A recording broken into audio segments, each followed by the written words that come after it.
페이지로 신약 163페이지입니다.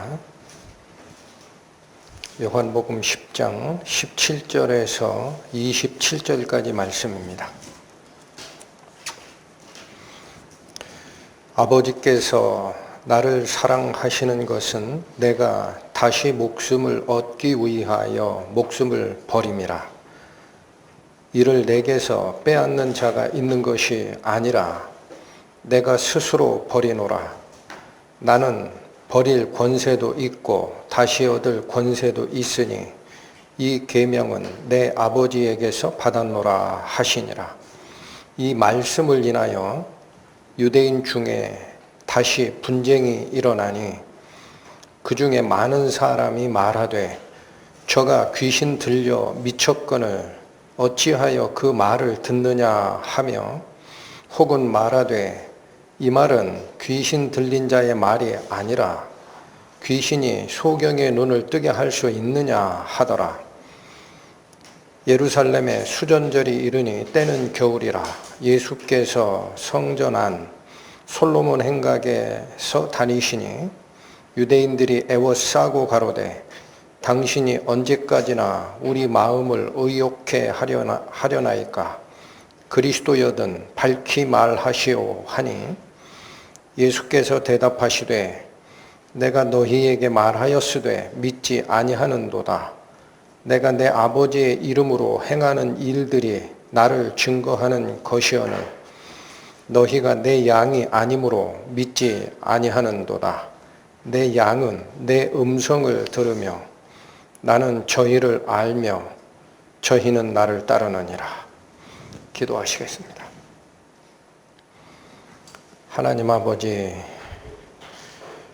오늘 저희는 기록된 말씀 속에서 왜 일단의 무리들이 예수님의 말씀을 미친 소리라 하였는지 그 이유에 대하여 살펴보고자 하오니 은혜로서 저희 마음을 열어주시고 깨닫는 자 되도록 인도하여 주옵소서. 예수님의 이름으로 기도 올립니다. 아멘. 오늘 저희가 살피고자 하는 본문에는 예수께서 하신 말씀을 미친 소리니 들을 필요 없다라고 말하는 불신자들을 보게 됩니다. 그래서 오늘은 왜 그들은 믿지 못하는가라는 제목으로 여러분과 말씀을 나누도록 그렇게 하겠습니다. 19절 다시 가보십니다. 이 말씀을 인하여 유대인 중에 다시 분쟁이 일어나니 그 중에 많은 사람이 말하되 저가 귀신 들려 미쳤거늘 어찌하여 그 말을 듣느냐 하며, 여러분 여기 일단의 무리들이 예수님의 말씀을 인하여 분쟁을 했고 또 그 무리의 대다수는 예수의 얘기는 미친 소리다, 듣지 마라, 그렇게 얘기했다라고 기록되어 있습니다. 먼저 살피고 싶은 것은 이 말씀을 인하여 유대인 중에서 분쟁이 또 일어났다라고 합니다. 그렇다면 예수님의 어떤 말씀 때문에 유대인들은 다시 논쟁 속으로 들어갔을까 하는 거죠. 가장 핵심된 말씀이 17절로 봅니다.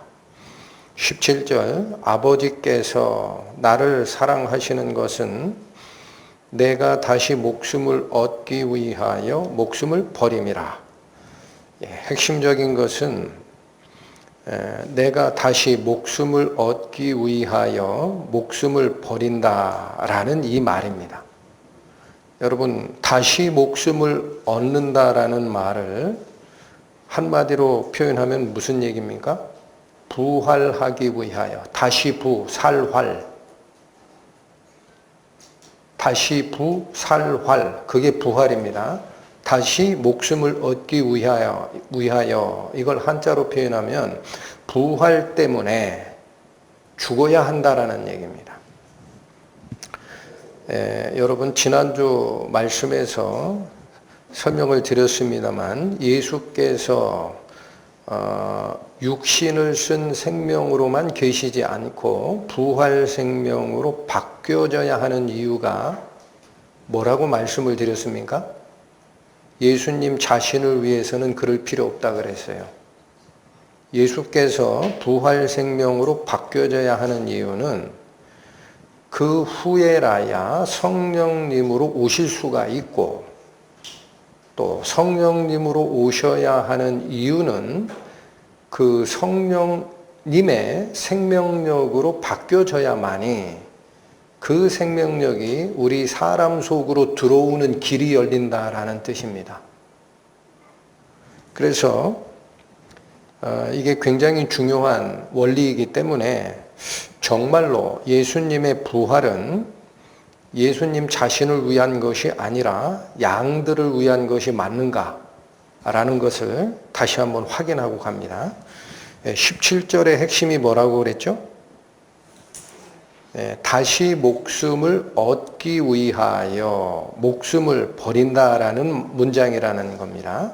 근데 이 목적을 이미 15절에서 설명하셨었습니다. 15절로 올라가시면 아버지께서 나를 아시고 내가 아버지를 아는 것 같으니 나는 무엇 때문에 목숨을 버리노라? 여기 정확하게 나옵니다.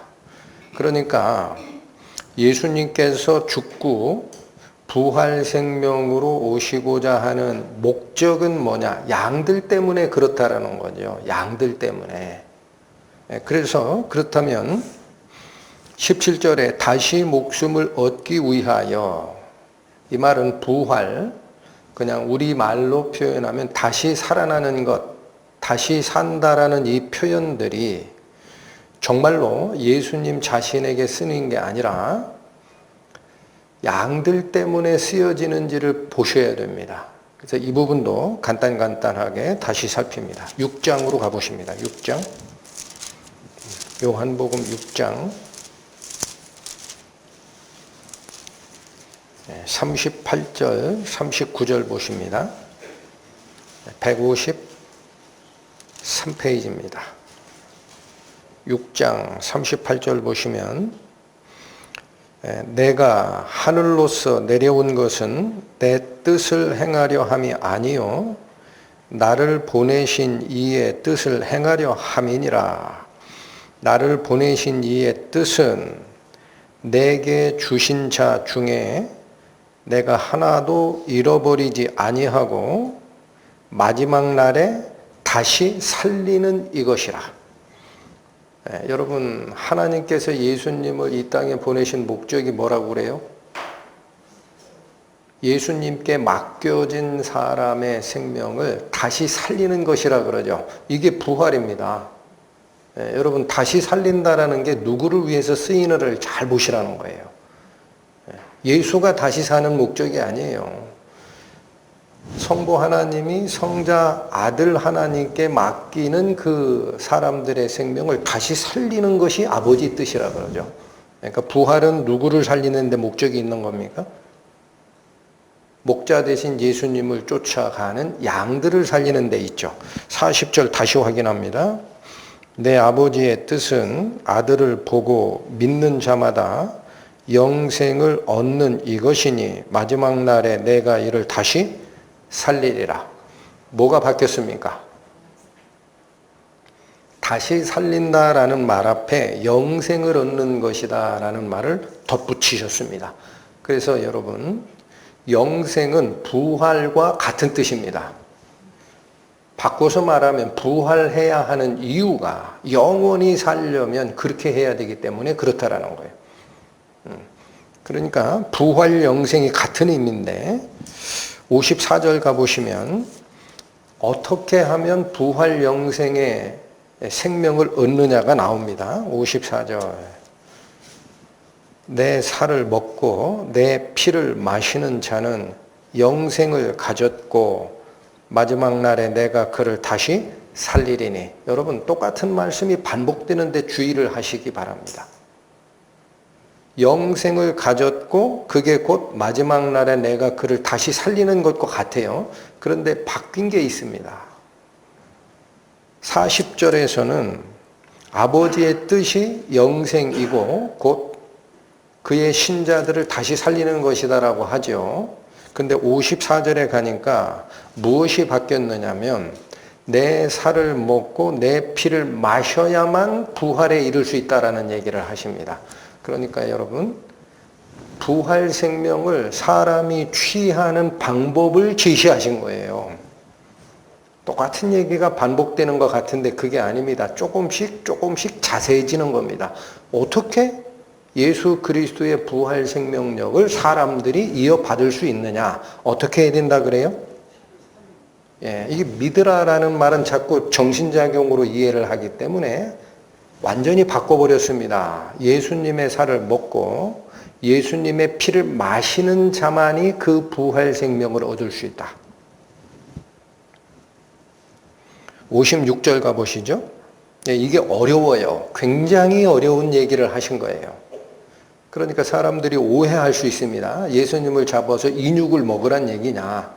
이렇게 오해하실 수가 있어서 다시 두 절에 걸쳐서 설명합니다. 56절. 내 살을 먹고 내 피를 마시는 자는 내 안에 거하고 나도 그 안에 거하게 된다 그래요.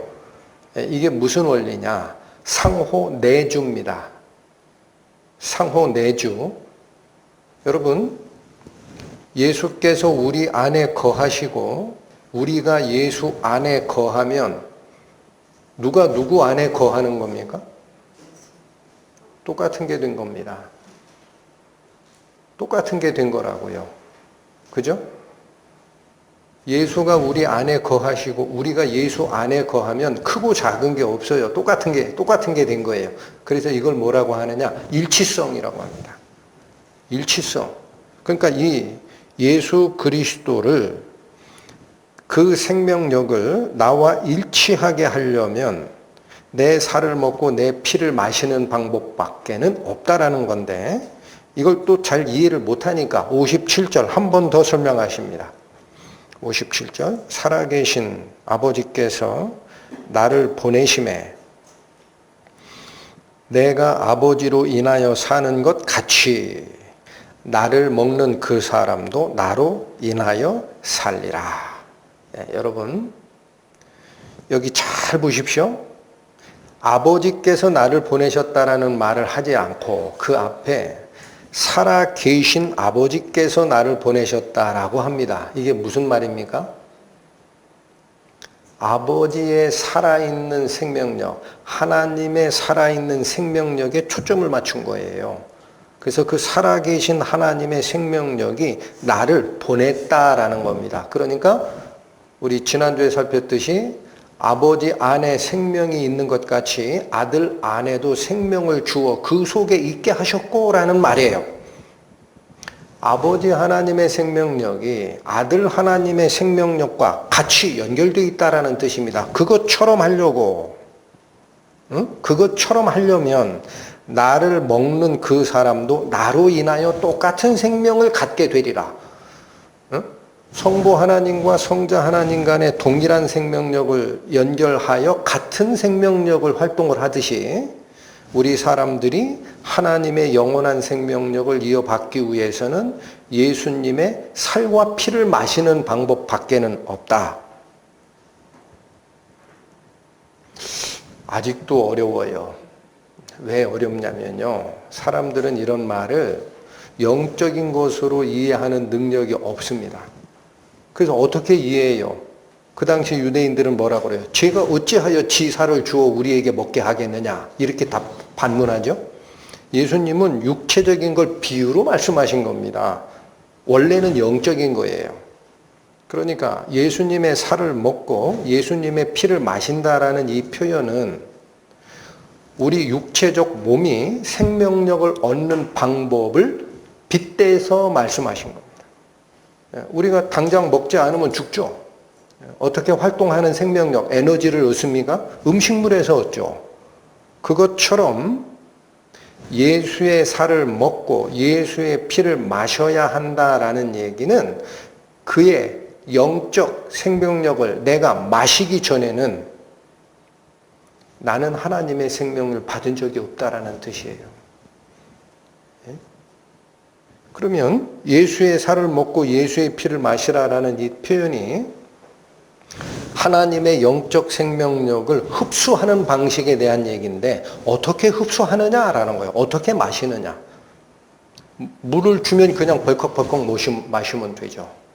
근데 예수께서 가지고 계신 성부 하나님의 생명력, 그걸 내가 어떻게 마셔서 흡수해내느냐. 어떻게 마십니까? 이대로 끝나면 잘 모르죠. 그러니까 또 얘기하신 거예요. 여러분, 요한복음이 끌고 가는 은혜의 계단은 하나씩 하나씩 우리를 이끌어 갑니다. 어렵지 않습니다. 7장 보세요. 37절,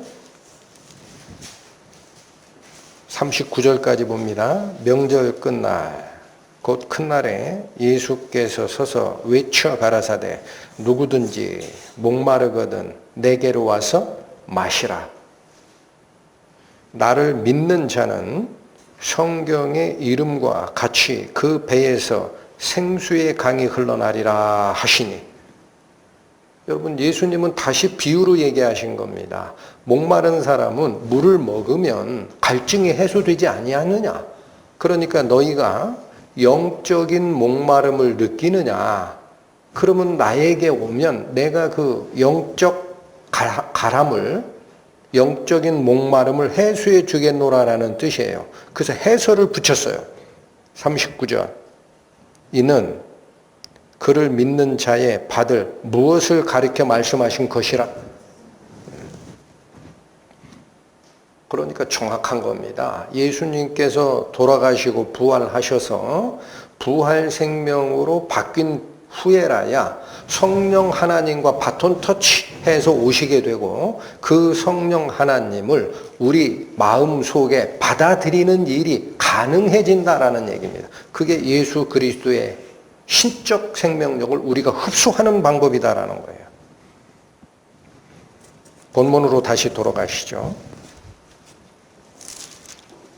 제가 다시 살폈던 것은 예수님의 죽음 후 부활이 왜 필요하냐라는 것이 성경이 기록한 말씀들을 쫓아가 볼 때 예수님을 위한 필요가 아니라 누구를 위해서 그 부활 생명력이 필요하다.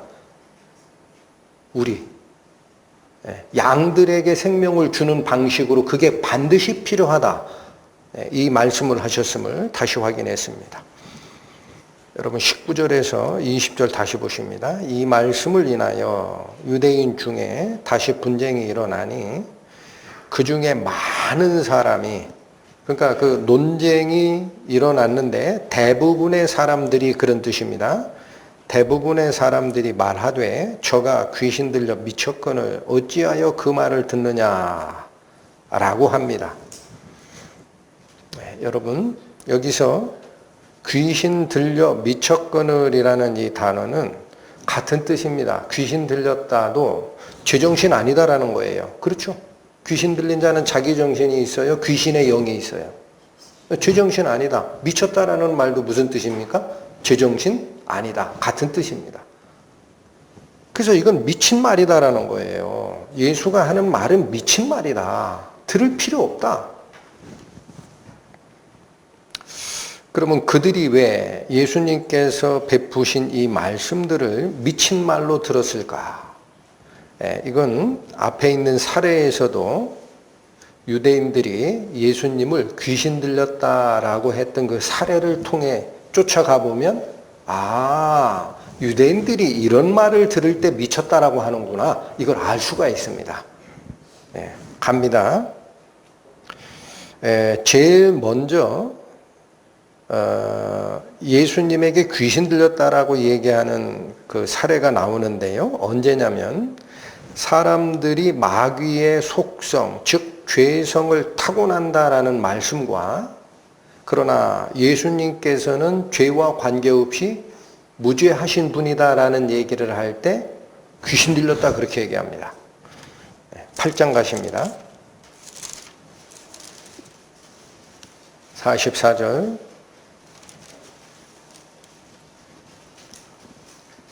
너희는 너희 아비 마귀에게서 났으니 너희 아비의 욕심을 너희도 행하고자 하느니라. 저는 처음부터 살인한 자요 진리가 그 속에 없으므로 진리에 서지 못하고 거짓을 말할 때마다 제 것으로 말하나니 이는 저가 거짓말장이요 거짓의 아비가 되었습니다.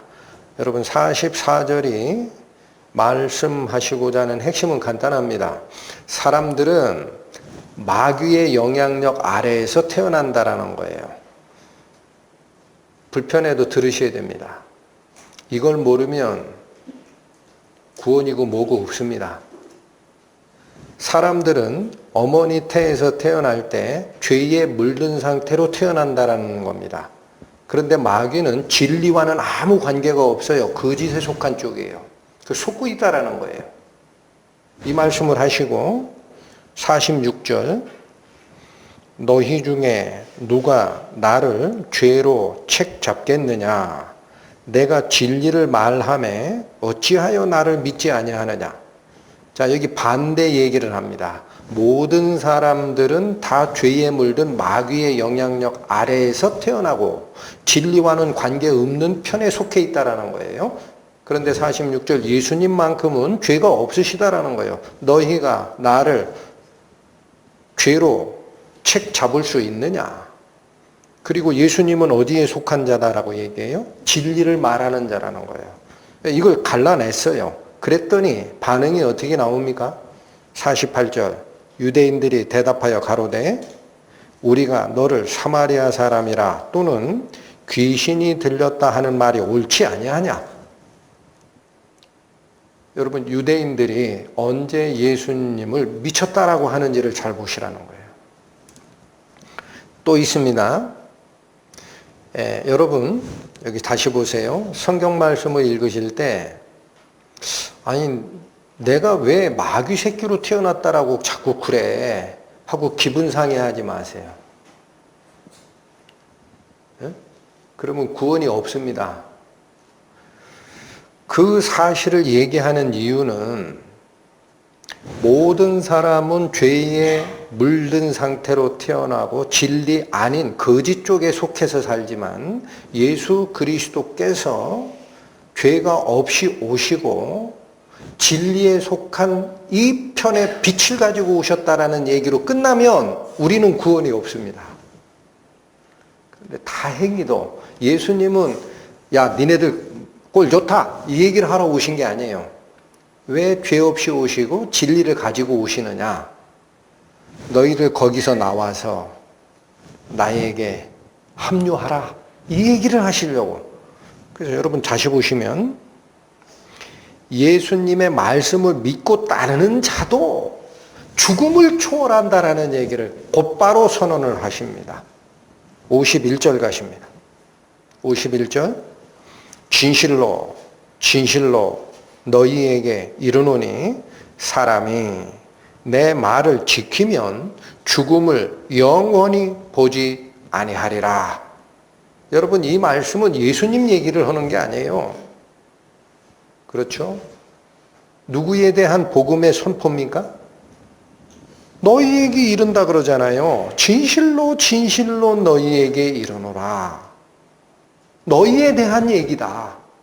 그리고 뭐라고 하세요? 사람이 내 말을 지키면 예수님의 말씀을 버리지 않고 가슴에 간직하고 믿고 쫓아간다면 죽음이 영원히 너희와는 관계없는 것이 될 것이라. 그게 뭐예요? 하나님과 같은 생명의 영역으로 옮겨질 것이다 라는 얘기죠.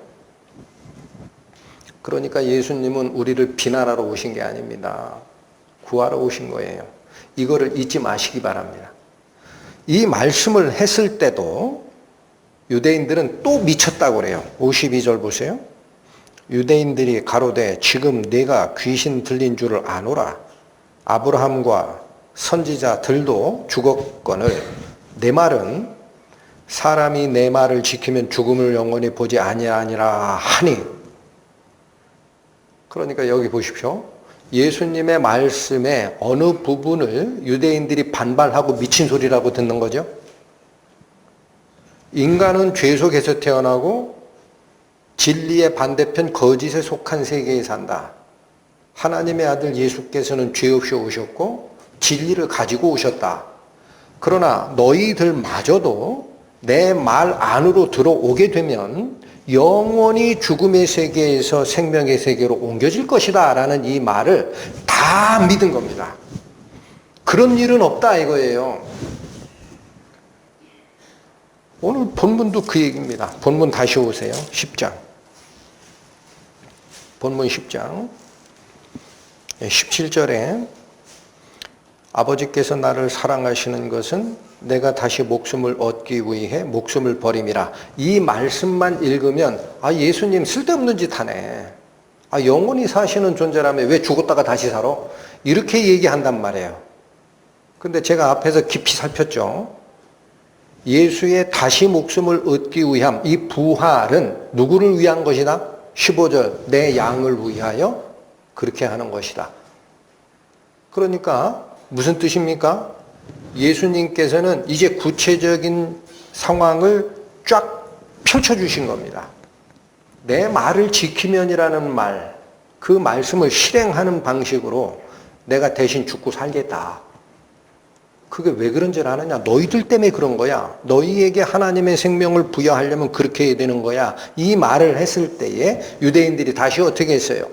20절. 그 중에 많은 사람이 말하되 저가 귀신 들려 미쳤거늘. 어찌하여 그 말을 듣느냐? 듣지 마. 미친 소리야 저거.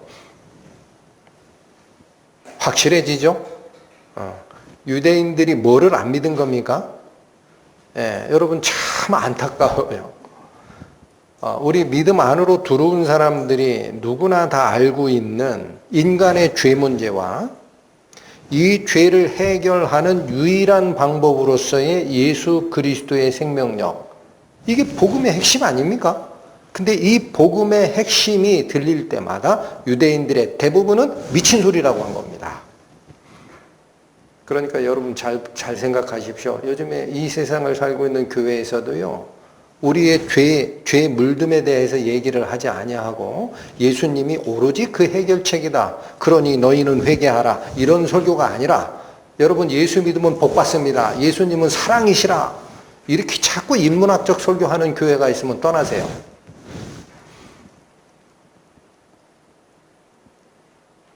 분별하실 줄 알아야 됩니다. 거긴 더 이상 교회가 아닙니다. 다시 오늘 본문 19절에서 21절까지 다시 한번 읽습니다. 이 말씀을 인하여 유대인 중에 다시 분쟁이 일어나니 그 중에 많은 사람이 말하되 저가 귀신 들려 미쳤거늘 어찌하여 그 말을 듣느냐 하며, 다행히 전체 사람이 다 그렇게 한 게 아니라 대다수가 20절처럼 얘기했다라는 거죠. 근데 21절이 있어요. 혹은 말하되, 이 말은 귀신 들린 자의 말이 아니라, 얼마나 다행인지 모릅니다. 귀신 들린 자의 말이 아니라, 그리고 어떻게 이유를 제기하시나? 귀신이 소경의 눈을 뜰 수 있게 뜨게 할 수 있느냐? 한쪽은 그 미친 소리야. 지가 죽었다 살아난다는 것을 얘기하는데, 이 사람인 주제에 예수가 죽었다 산다고 그걸 믿고 있어? 이 정신 나간 사람들이구만. 요렇게 얘기한 거예요. 근데 일부는 뭐라고 얘기합니까? 일부는 여기 이 말씀이 무슨 뜻이죠? 21절. 혹은 말하되, 이 말은 귀신 있는 자의 말이 아니라. 왜 아니라 그래요? 귀신이 소경의 눈을 뜨게 할 수 있느냐? 뭘 가지고 얘기하는 거죠? 나면서부터 소경됐던 자의 눈을 뜨게 하신 예수님의 그 역사. 그러니까 이 말이 의미하는 건 이거예요. 근데 나는 영적인 건 잘 모르겠는데, 예수가 귀신 들린 자라면 나면서부터 소경된 자가 눈을 떴다?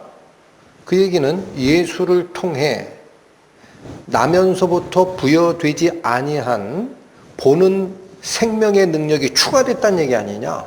그러면 이 생명의 능력, 보는 능력을 만들어 주시는 창조자의 능력이 예수를 통해서 흘러나온 게 맞는데, 근데 귀신도 그런 일을 할 수 있어? 이렇게 얘기를 한 겁니다.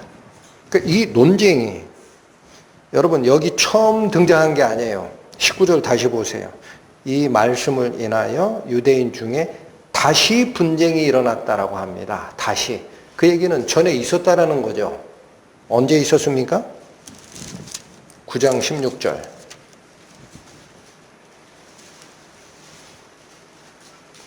15절부터 읽겠습니다. 9장 15절.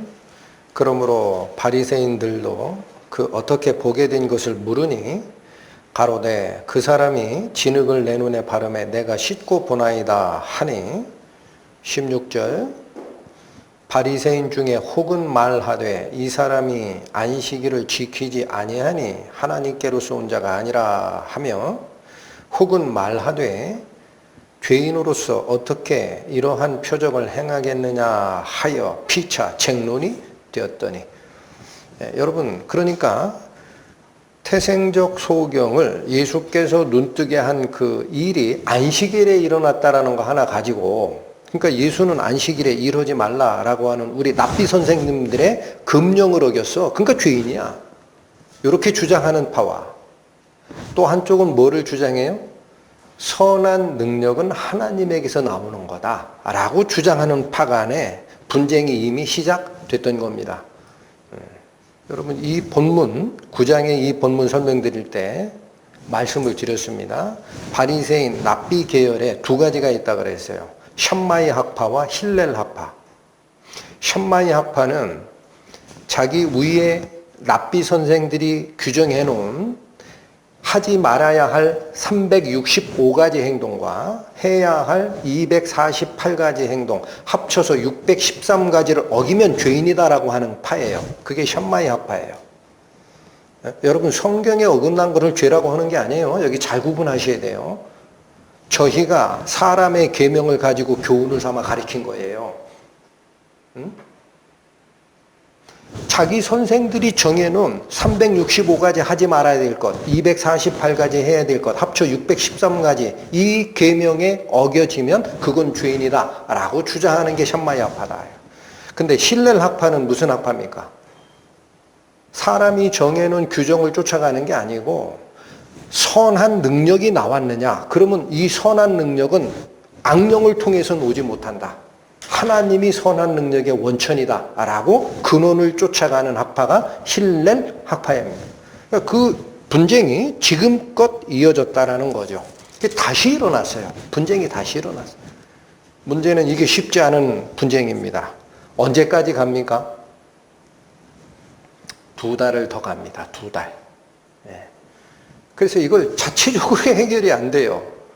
응? 여러분 22절에서 24절 갑니다.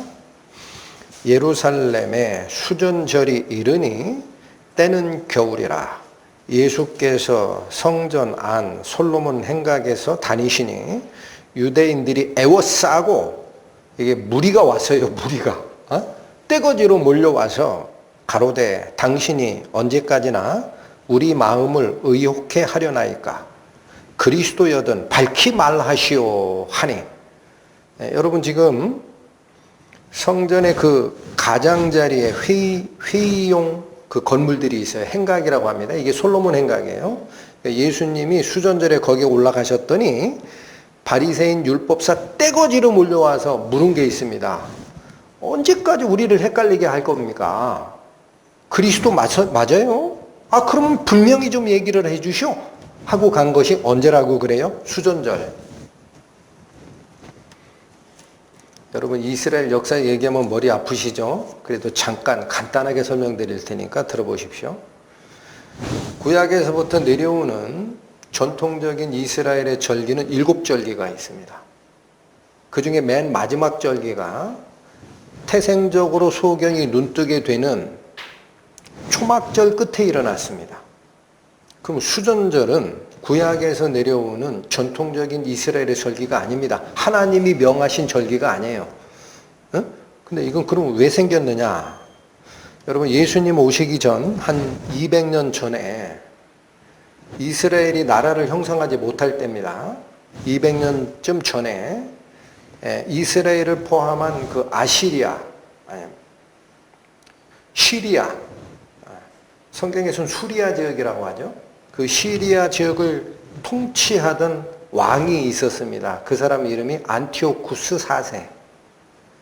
안디옥을 지칭하는 말이 안티오쿠스예요. 응? 네. 안디옥이 어딘지 아시죠? 안티오쿠스 4세라는 이 왕이 자기 지배 아래에 있는 예루살렘에 와서 성전을 더럽힙니다. 어떻게 하느냐? 성전 마당에 있는 그 번제단이 있죠. 그거 치워버리고 거기다 제우스 신을 세워요. 이스라엘 이민족 말이야. 자기들은 여호와의 유일한 백성이라고 기고만장해가지고 나를 우습게 하는데 내가 알기로 제우스 신이야. 이거 뜯어 고쳐야 되겠다 하고 성전 앞마당에 제우스 신상을 세워서 경배하게 하고, 또 이스라엘의 제사법에 의하면은 있을 수 없는 일입니다. 돼지 피를 제물로 갖다 바치게 해요. 여기에 격분합니다. 제사장의 후계인 유다라는 사람이, 근데 이 사람의 별명이 마카비라고 합니다. 유다 마카비. 마카비가 망치라는 뜻이에요. 굉장히 활동적이고 저항력이 강한 자입니다. 그래서 이름을 망치라고 불러요. 마카비. 유다 마카비가 격분을 합니다. 어찌 감히 하나님의 성전을 이렇게 모독할 수 있느냐 해서 안티오쿠스 4세고 뭐고 목숨을 내걸고 내가 혁명을 할 거야 하고 민중 봉기를 일으켜가지고 이깁니다. 수많은 사람이 죽어나갔지만 이겨요. 그게 164년 BC 164년에 있었던 마카비 전쟁이라는 거예요. 그런데 이 전쟁을 통해서 이기고 성전을 회복합니다. 그 제우스 신상 치워버리고 돼지 피 뿌렸던 거 다 깨끗하게 닦고, 그리고 나서 성전을 하나님께 거룩하게 다시 봉헌합니다. 그래서 이 사건을 기념하는 절기가 이스라엘 말로 하누카, 이게 봉헌하다라는 뜻이에요. 봉헌. 하누카라는 절기인데 봉헌절이라고 표현도 하고, 우리 성경에서는 뭐라고 표현했느냐? 수전절. 수전이라는 말이 무슨 뜻이냐? 수가 수리하다 예요. 깨끗게 하다, 수리하다. 수전, 성전할 때 전. 성전을 깨끗게 한 사건을 기념하기 위해서 지키는 절기, 그게 수전절이 됩니다. 이스라엘에겐 굉장히 중요한 절기로 자리를 잡습니다. 언제 일어나느냐면 이스라엘 달력으로 9월 말쯤 일어나요. 여러분, 일곱 절기의 마지막 절기인 초막절이 언제 일어나죠? 이스라엘 달력으로 언제 일어나죠? 이스라엘 달력으로 7월 15일부터 8일간 지킵니다. 그러니까 초막절이 끝났을 때 태생적 소경이 눈 뜨는 사건이 일어나니까 7월 말에 일어난 거예요. 그런데 수전절이 언제 일어나느냐? 이스라엘 달력으로 9월 말이에요. 그러니까 딱 2달간입니다. 요 9월 말이 우리 태양력으로 얘기하면 12월 말쯤 됩니다. 크리스마스 때랑 비슷해져요. 자, 어찌됐든 나머지는 잊어버리셔도 됩니다. 22절에 예루살렘의 수전절이 이르니 때는 겨울이라. 이게 12월 말이니까 이 말을, 이 정보를 여기다 제시한 이유는 초막절 끝나고 나서 태생적 소경이 눈뜨는 은혜를 받았는데 이게 논란이 시작이 됐는데 언제까지 아직 해결이 안 됐다라는 거죠? 2달 후까지도 해결이 안 됩니다. 샴마이 학파와 힐렐 학파 간의 논쟁이 해결이 안 돼요. 그러니까 떼거지로 몰려와서 에워쌉니다. 예수님께. 그래 놓고 뭐라고 얘기해요? 언제까지 우리를 헷갈리게 할 겁니까? 당신이 그리스도가 맞습니까? 그렇다면 분명하게 얘기를 좀 해주세요. 이렇게 얘기한 겁니다. 분명하게 얘기 안 한 적이 있습니까? 예수님께서 분명하게 얘기하셨죠. 수도 없이 얘기했죠. 예수님 답변 25절. 예수께서 대답하시되 내가 너희에게 말하였으되 믿지 아니하는도다. 다시 말해봐야 무슨 소용이 있어요. 수도 없이 얘기했는데 안 믿는 걸. 그래서 예수님은 방법을 바꾸십니다. 내가 내 아버지의 이름으로 행하는 일들이 나를 증거하는 것이다. 이게 뭐예요? 예수님은 말씀으로 그 사람들을 설득하고자 하는 의지가 없어요. 말은 여러 번 했어요. 안 믿는데. 그래서 이번에는 다른 방식을 쓰십니다. 내가 아버지의 이름으로 행하는 일들이 있다라는 거예요. 즉 예수님께서 하나님 아버지의 능력으로 행했던 일들이 예수가 과연 누구냐라는 것을 증거하는 역할을 한다라는 거죠. 그럼 여러분, 예수님이 무슨 일을 하셨어요? 무슨 일을 하셨죠? 누가복음의 도움을 받겠습니다. 누가복음 7장 신약 101페이지입니다. 세례 요한이 감옥에 갇힌 후에 예수님이 안 꺼내주니까 이 심판을 하러 오신 예수 그리스도가 맞다면 왜 나를 안 꺼내줄까? 이게 고민이 돼가지고 자기 제자 둘을 보내서 예수님께 물어봤어요. 오실 메시아가 당신 맞습니까? 아니면 우리가 다른 메시아 아직도 기다려야 됩니까? 그럴 때 예수님께서 답변 주신 말씀이 있습니다. 누가복음 7장 19절 22절까지 봅니다. 요한이 그 제자 중 둘을 불러 주께 보내어 가로되 오실 그이가 당신이오니까 우리가 다른 일을 기다리오리까 하라 하매. 이 예수님을 증거하였던 세례 요한마저 의심의 함정에 들어간 거예요. 긴 거 아닌가 잘 모르겠다. 예수님이 메시아 맞으시면 정의로 와서 심판하셔야 되는데 그러면 왜 나를 안 꺼내주시지? 그래서 제자들을 불러서 보냈습니다. 20절 저희가 예수께 나아가 가로되 세례 요한이 우리를 보내어 당신께 말하기를 오실 그이가 당신이오니까 우리가 다른 일을 기다리오리까 하더이다 하니 그대로 전했죠. 21절 마침 그 시에 예수께서 질병과 고통과 및 악귀 들린 자를 많이 고치시며 또 많은 소경을 보게 하신지라. 22절 대답하여 가라사대 너희가 가서 보고 들은 것을 요한에게 고하되 이렇게 하라라는 거예요. 소경이 보더라. 안진뱅이가 걷더라. 문둥이가 깨끗함을 받더라. 귀머거리가 듣더라. 죽은 자가 살아나더라. 이것은 전부 가난한 자에게 복음이 전파된 결과라 하라. 여러분 여기 보십시오. 소경이 본다라는 게 무슨 뜻입니까? 소경은 보는 능력이 없죠. 근데 보는 능력이 없는데 보는 능력이 생겼다라는 얘기는 무슨 뜻이에요? 보는 능력을 만들어주시는 창조주의 힘이 역사했다라는 겁니다. 여러분, 안진뱅이는 걷는 힘이 없죠. 안진뱅이가 걸었다라는 얘기는 무슨 얘기입니까? 예수님을 통해서 걷는 능력이 그자에게 부여된 흔적이 있다라는 거예요. 이게 다 창조주의 힘입니다. 문둥이가 깨끗함을 받을 방법이 없어요. 하나님이 역사하기 전엔. 마찬가지 귀머거리는 들을 능력이 없습니다. 근데 그자가 듣는 능력을 받았다라는 증거가 있다라는 거예요. 다 누구에게서 나간 능력? 창조주. 그거는 귀신도 하지. 하나 더, 죽은 자가 살아나는 일은 아무도 못합니다.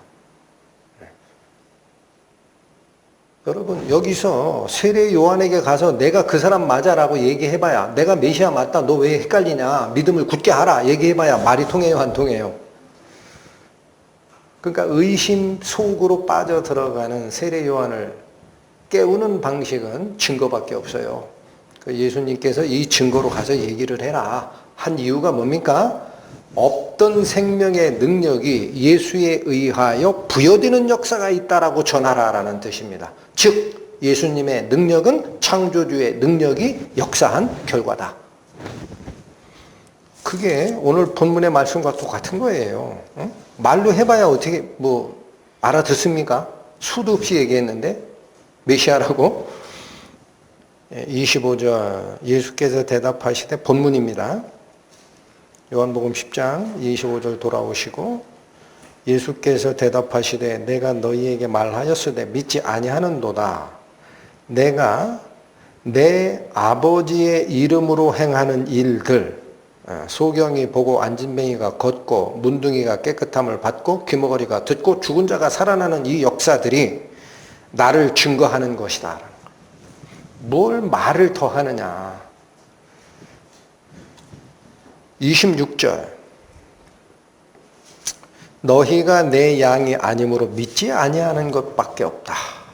네, 여러분, 그래서 예수님의 입에서 증거하는 밝히 말하시오라는 그거 얘기해봐야 소용이 없는 이유가 나옵니다.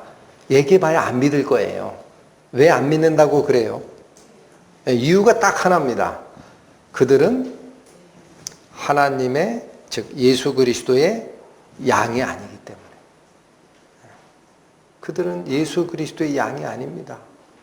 그래서 여기 26절이 다시 우리를 끌고 가는 방향이 있습니다. 여러분, 자, 제가 아까 오늘 이 말씀의 큰 주제를, 제목을 뭐라고 말씀했어요? 왜 그들은 믿지 못하는가? 왜 그들은 믿지 못하는가? 믿지 못하는 이 상황을 예수님께서 제시하신 그 길로 그대로 가면 목자와 양 간의 관계가 형성이 안 됐기 때문에 못 믿는다라는 거예요. 그러니까 예수님은 다시 어디로 끌고 가시는 거죠? 목자와 양 간의 이 관계에 대해서 너희가 모르기 때문에 그렇다라는 거예요. 오해했다. 아니, 목자와 양 간의 관계가 어떻게 기록되어 있길래 그럴까? 여러분, 여기 유대인들에게 얘기할 때, 이 당시 바리새인들에게 얘기할 때는 이 목자와 양 간의 관계를 설명하면 그들이 다 알아들을 수 있기 때문에 그렇게 얘기하는 겁니다. 왜 알아들을 수 있을까요? 구약 성경에 다 나오니까. 은혜 속으로 갑니다. 에스겔서 34장 보세요. 에스겔 34장 구약 1205페이지입니다. 에스겔 34장 15절. 나 주 여호와가 말하노라. 누가 말하신다? 하나님. 내가 친히 내 양의 목자가 되어 그것들로 누워있게 할 것이라. 여러분, 천천히 가십시오. 에스겔 34장 15절은 양들의 목자가 누구라고 얘기하십니까? 하나님이라 그래요. 성부 하나님이 내가 직접 친히라는 게 그거예요. 나만 시킨다라는 거예요. 여러분, 여기 잘 보세요. 친히라는 건 손수하겠다라는 거야. 남을 시킨다, 안 시킨다? 안 시킨다. 남 안 시키겠다. 내가 직접 그들의 목자가 될 거야. 그런데 내려가 보세요. 22절 봅니다. 22절 쭉 설명을 하시다가 그러므로 내가 내 양 떼를 구원하여, 누가 구원한다? 하나님이 구원하여 그들로 다시는 노략거리가 되지 않게 하고 양과 양 사이에 심판하리라. 그러니까 여기까지도 15절의 그 선언이 유효합니다. 누가 구원자가 되고 누가 목자가 된다? 성부 하나님께서 직접 하시겠다. 근데 여기 잘 보십시오. 23절 갑자기 바뀝니다. 내가 한 목자를 그들 위에 세워 먹이게 하리니. 하나님이 목자가 되신다면서 왜 이래? 15절 하나님이 목자가 되신다며, 친히 남 안 시킨다며. 근데 여기 뭐라고 그래요? 내가 한 목자를 그들 위에 세워라? 그러면 이 하나님이 목자가 되신 게 아니네. 여러분, 지나간 설교 다시 복습하십니까? 예수님은 양의 목자라고만 자기를 소개하지 않습니다. 나는 양의 문이라 그래요. 응? 예수님이 앞에서는 뭐라고 그랬어요? 양의 목자는 담 넘어 들어가지 않고 문을 향해 들어간다 그래요. 양의 목자가 가면 문지기가 목자를 알아보고 들어가게 허락한다 그래요. 그 비유가 밑으로 오니까 문지기가 사라지고 내가 곧 문이라 그래요. 그 문지기 역할을 하시는 분이 누구라 그랬어요? 양의 우리로 인도하는 허각권자가 누구라 그랬어요? 성부 하나님. 근데 밑에 예수님은 내가 곧 문이라 그러는 뭐예요? 허각권자가 따로 있는 게 아니야, 나야. 예수님이 하나님이시니까. 어렵습니까? 쉽습니까? 하나님이 목자가 된다. 하나님이 구원하시리라. 해놓고 갑자기 23절에 내가 한 목자를 그들 위에 세우리라. 그래서 먹이게 하리니 그는 내 종 다윗이라. 그가 그들을 먹이고 그들의 뭐가 될지라? 허허, 이거 참. 하나님이 직접 하신다면서 왜 이래? 왜 이러기뇨? 그 안에 비밀이 들어있어요. 여기 내 종 다윗이라는 얘기는 지나간 말씀에서 설명드렸죠. 에스겔서가 기록될 때는 다윗 왕이 죽고 나서 400년이 지난 때예요. 근데 여기 내 종 다윗이 앞으로 너희의 목자가 될 거다. 죽은 다윗 살려내겠다는 뜻입니까?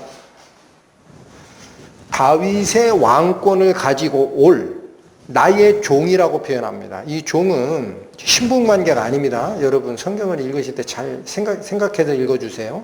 신분관계로 종을 얘기할 때도 있어요. 근데 여기서 내 종이라고 표현하는 이유는 하나님이 하시는 일을 시키면 종은 하게 돼 있어요. 맞죠? 이 종이라는 표현은 주인의 일을 전적으로 수행하는 자라는 뜻이에요. 그러한 자로 다윗을 세울 것이다 라고 합니다. 23절 읽으셨죠?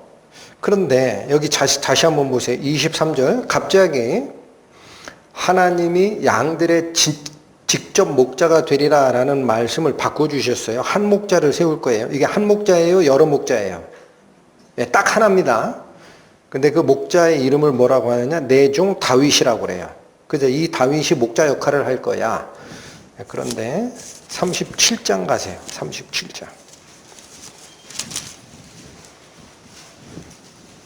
37장 24절 가십니다. 내 종 다윗. 네, 여러분 뭐 끌고 오는지 알겠죠? 한 목자를 그들 위에 세우리니 그 목자는 내 종 다윗이라. 그 말 끌어오는 거예요. 37장 24절 내 종 다윗이 그들의 무엇이 되리라 그래요. 이거 바뀌었네. 목자가 된다고 했는데 37장에 가니까 종이 내 종 다윗이 무엇이 된다? 왕이 된대요. 그러면 이 앞으로 세울 한 목자 내 종 다윗이라는 이 지위에 오는 이분은 왕이야 목자야? 헷갈리게 됐죠. 또 설명합니다. 24절 내 종 다윗이 그들의 왕이 되리니 그들에게 다 한 목자가 있을 것이라. 여기 목자 여럿을 얘기해요? 한 목자를 얘기해요? 여러분 단어에 집중하세요. 34장이 얘기한 것은 내가 너희들의 목자가 될 텐데 이 말을 한 목자를 세우는데 그 사람이 다윗이라 그래요. 근데 여기 37장에 보니까 다윗이 무슨 지위를 가지고 온다? 왕이라 그래. 그럼 헷갈리잖아. 왕이야? 이게 뭐야? 근데 여기 똑같은 단어를 또 씁니다. 그들에게 다 왕이 있으리라. 이렇게 얘기를 안 하시고 한 목자가 있을 것이라. 여러분 이해하셨습니까? 34장에서 한 목자를 그들 위에 세우리라 그는 나의 종 다윗이라 라는 말을 이게 연결시킨 거예요. 그래서 한 목자라는 단어를 가지고 오고 내 종 다윗이라는 용어를 가져오는 거예요. 근데 그 종이 다윗이 무슨 역할도 한다? 왕이 된대요. 다스리는 자가 된대. 25절 보세요. 내가 내 종 야곱에게 준 땅 곧 그 10조가 거하던 땅에 그들이 거하되 그들과 그 자자 손이 영원히 거기 거할 것이요 내 종 다윗은 영원히 그 왕이 되리라. 여러분 이스라엘 백성들에게 준 땅을 회복하고 약속된 땅을 회복하고 내 종 다윗이 자자손손 영원한 왕으로 앉아 있을 거야 라고 합니다. 다윗이 자자손은 영원히 살 수 있어요, 없어요? 인간 다윗 얘기하는 게 아닙니다. 다윗의 왕권을 가지고 올 메시아입니다. 네? 이해하셨죠? 인간 다윗이 살아나는 얘기를 하는 게 아니에요. 그 다음 약속 하나가 또 있습니다. 26절. 내가 그들과 화평의 언약을 세워서 영원한 언약이 되게 할 것이다. 그러니까 그 왕이 올 때, 종 다윗의 지위에 앉게 될 왕이 올 때, 목자가 올 때, 이 목자가 무엇을 가지고 오느냐? 화평의 언약을 가지고 온다라고 되어 있습니다. 그러니까 여기 보십시오. 자, 이제 머리 복잡하지만 여기 다시 보십시오. 에스겔서가 얘기하는 목자가 누구냐면 원래 하나님이에요. 잘 들으시라고. 하나님 거짓말하는 분 아니에요. 내가 친히 그들의 목자가 된다 그래요. 그런데 목자가 되려면 양이 거하는 땅에 내려오셔야 되죠. 성부 하나님이 사람이 눈으로 보면 죽는 분인데, 영화로운 분인데 어떻게 땅에 내려와서 같이 양들을 이끌어요? 그러니까 누구를 보내시는 거예요? 하나님이 사람의 모습을 하고 온 성자 하나님이 오시는 거예요. 그게 다윗의 위, 아브라함과 다윗의 자손 예수 그리스도의 계보라. 그렇게 오실 메시아 예수 그리스도를 예언한 건데 왕으로 온다 그래요. 왕으로. 화평의 언약을 가지고 내 백성을 다스릴 왕으로 올 것이라. 그러니까 유대인들은 메시아를 거부한 게 아닙니다. 그들이 바라본 메시아는 에스겔서가 얘기하는 메시아를 본 거예요. 왕으로 온다라는 거예요. 이 사상이 왜 그 당시 예수님 당시에 더욱더 속으로부터 물이 끓어오르듯 메시아 대망 사상이 생겼느냐? 로마의 속국이 돼버렸거든. 그러니까 하나님 약속하신 우리 이스라엘 백성을 회복하실 왕, 메시아 왕, 다윗의 왕으로 오시는 메시아 언제 오십니까? 그렇게 기다렸던 거예요. 그런데 여기 보십시오. 이 목자, 화평의 약속을 가지고 오는 이 목자, 예수님이 다시 내 종 다윗이라고 표현한 하나님의 말씀을 100% 실현하는 지위인 종으로 오시는 이 지위를 왕으로만 표현한 성경이 있는 게 아니죠. 그러니까 성경을 다 읽으셔야 돼요. 여러분 보세요. 양들을 위해 목숨을 바치는 의로운 종이 다른 곳에 기록되어 있습니다. 이사야서 가십니다. 이사야 구약 1032페이지 1032페이지입니다. 이사야서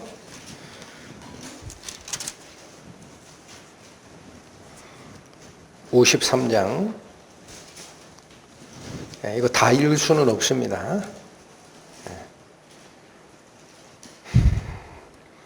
필요한 말씀만 골라내서 읽겠습니다. 4절 보십니다. 그는 실로 우리의 질고를 지고 우리의 슬픔을 당하였거늘 우리는 생각하기를 그는 징벌을 받아서 하나님에게 맞으며 고난을 당한다 하였노라.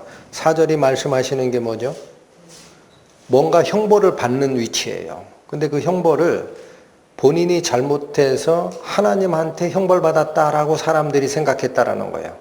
그러나 사실은 그가 진짜로 실로 진실로는 우리의 질고를 진 상태에서 벌을 받은 거다라는 거예요. 우리가 받아야 할 고난을 대신 진 자였다.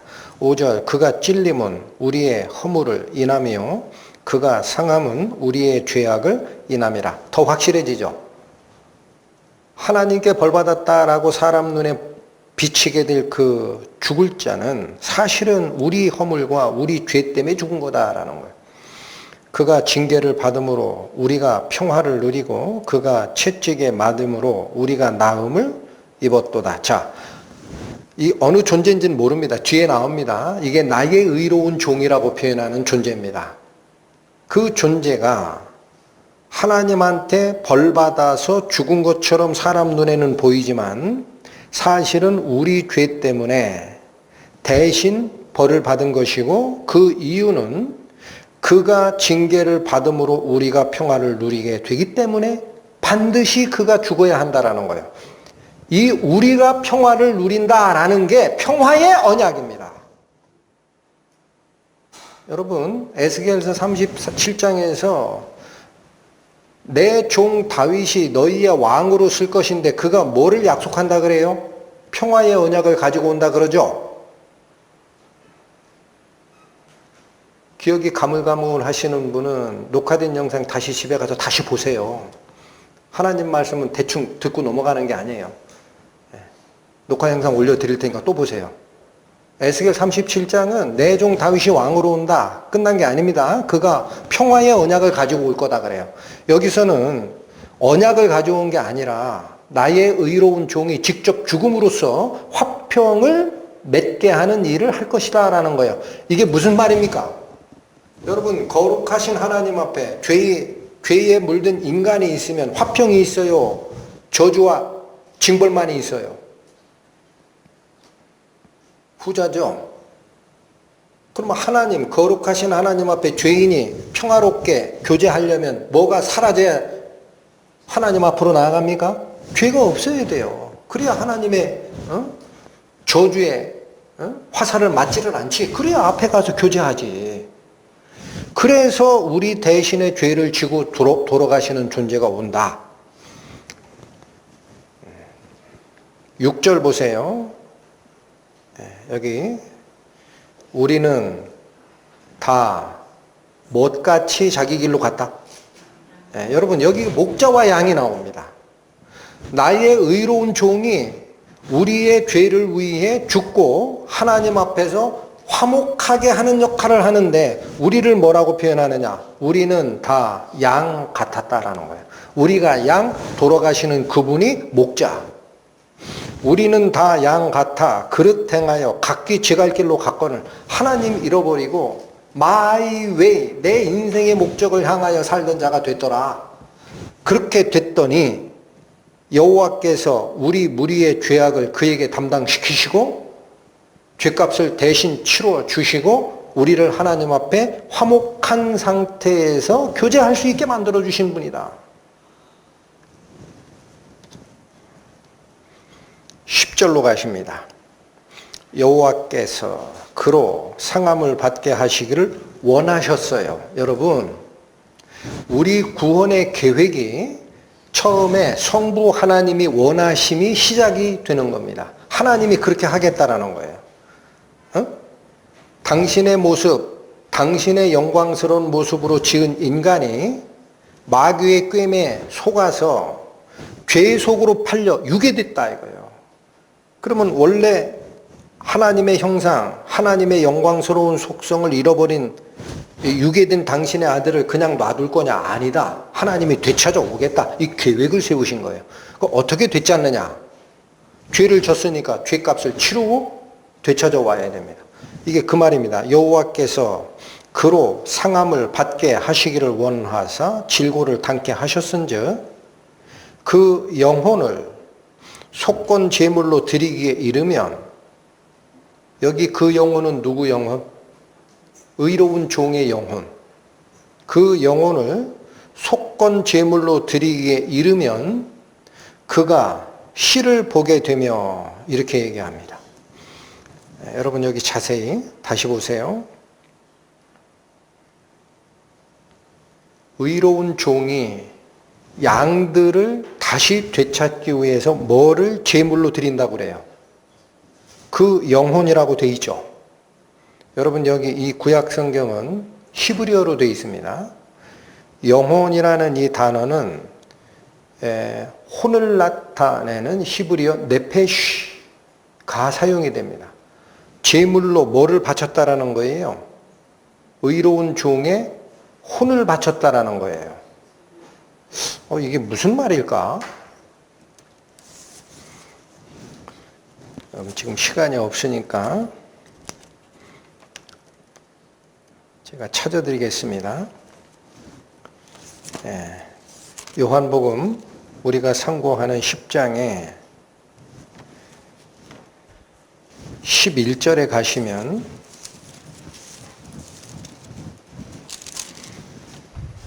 나는 선한 목자라. 선한 목자는 양들을 위하여 목숨을 버리거니와. 요 말씀이 있습니다. 목자가 양을 위해서 뭘 버린다라고 돼 있어요? 목숨. 근데 이 목숨이라고 번역된 이 단어는 이거 신약 성경입니다. 요한복음은. 그래서 무슨 나라 말로 돼 있느냐? 헬라어로 돼 있어요. 헬라어로 무슨 단어가 쓰이느냐? 가니까 푸시케, 혼입니다. 여러분, 성경은 구약 성경 따로 기록하고 신약 성경 따로 기록하는 거 아니에요. 그거 기록하라고는 하나님이 이거 기록하라고 하는 거예요. 목자가 양들을 위해서 뭐를 내놨다는 거예요? 문자적 해석을 하면 혼을 내놨다라는 거예요. 여기 이사야서에 나의 의로운 영이 제물로 그 영혼을 내놨다 할 때도 혼입니다. 근데 여러분 이거 문자주의에 몰입되면 은혜가 없습니다. 무슨 말이냐? 네페쉬, 히브리어로 네페쉬, 헬라어로 푸시케라는 이 혼이라는 거는요, 육과 같이 쓰일 때는 육체가 아닌 쪽을 가리키는 영혼을 얘기하는 거예요, 혼을. 그런데 그냥 단독으로 쓰일 때는 사람의 목숨을 얘기하는 겁니다. 생명. 그러니까 제발 헷갈리지 마세요. 그 문자주의, 킹제임스 유일주의 거기 빠지면 그래서 은혜가 없어요. 예수님이 혼만 내놨어요? 몸도 내놨지? 예수님이 십자가에 몸 안 내놨어요? 왜들 그러냐고. 목숨 내놨다는 얘기입니다. 한마디로. 네페시라는 뜻이 목숨을 얘기하는 거예요. 그냥 사람의 목숨. 근데 그 네페시라는 말이 육체와 같이 쓰일 때는 구분한 거죠. 하나는 몸이고 하나는 영혼이지. 그때라야 그런 의미로 해석을 하는 거고, 그렇지 않을 때는 목숨이에요. 아시겠어요? 이사야서가 기록한 왜 나의 의로운 종이 그 네페시, 요한복음 10장 11절로 하면 그 목숨을 내놓느냐. 여기 잘 보십시오. 그 영혼을 속건 제물로 드리게 되면이라는 거예요. 그러면 그 뒤에 뭐가 일어나느냐? 그가 그 씨를 보게 된다 그래요. 여러분 여기 또 다시 히브리적 표현으로 씨라는 것은 후손입니다.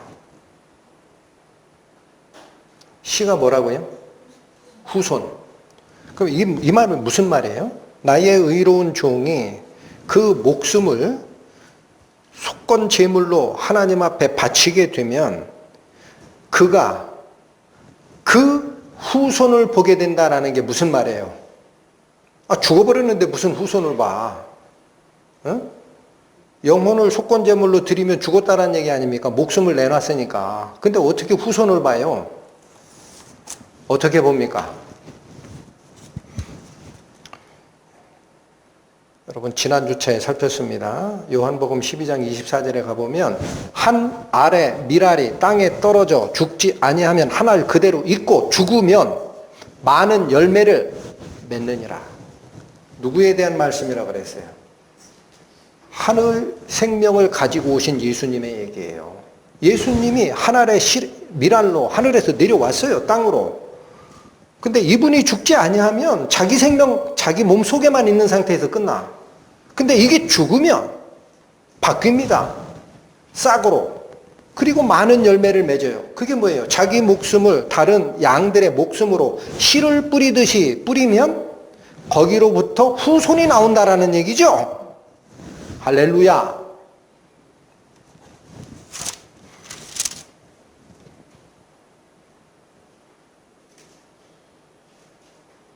어마어마한 예언입니다. 이사야 53장에. 여러분 예수님이 오셔서 내가 양들을 위한 선한 목자야. 나는 양들을 위해서 목자는 목숨을 내놓는 거야 할 때 그 의미가 이사야 53장 이 구절을 가져오신 거예요.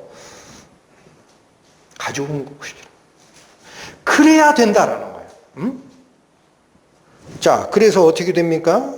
이사야 53장 10절 다시 보세요. 여호와께서 그로 상함을 받기를 원하셨고 실제로 이 일을 행하러 나의 의로운 종 그가 옵니다. 원하사 질고를 당케 하셨은즉 그 목숨을 속건 제물로 드리고 나면 그가 그 후손을 보게 될 것이며 한 알의 밀알이 땅에 떨어져 죽으면 많은 열매를 맺는 일이 있을 것이다. 이때 새로 태어나는 열매는 육체적 생명을 가진 존재들이 아니라 예수님이 가지고 계신 부활 생명으로 다시 거듭난 존재들입니다. 그게 거듭난 성도들입니다. 보게 될 것이며 그날은 길 것이요. 여기서 길다라는 표현은 영원하다라는 단어랑 같은 거예요. 여러분, 내 종 다윗이 왕으로 오면서 자자손손 이스라엘 백성 위에 영원히 왕으로 쓸 것이다 그랬죠. 여기 예수 그리스도가 오셔서 자기 생명을 목숨값으로 내놓고 그 생명으로 다시 거듭나는 역사가 일어나면 그 후손들과 같이 사는 시기가 일정 시기만 있다 길다. 이게 영원하다라는 단어랑 같은 뜻이에요. 길 것이요. 또 그의 손으로 여호와의 뜻을 성취하리라. 여러분, 하나님의 뜻이 뭐예요?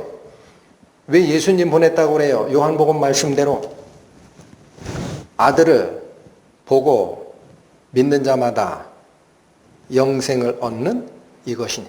나를 보내신 이의 뜻은 아들을 보고 믿는 자마다 영생을 얻는 이것이니 마지막 날에 내가 그를 다시 살리라. 여호와의 뜻을 성취하리로다. 이 존재를 뭐라고 표현합니까? 11절 가라사대 그가 자기 영혼에 수고한 것을 보고 만족히 여길 것이라. 나의 의로운 종이 이러한 지식으로 많은 사람을 의롭게 하리라. 여긴 의로운 종으로 나옵니다. 본문으로 다시 돌아오세요.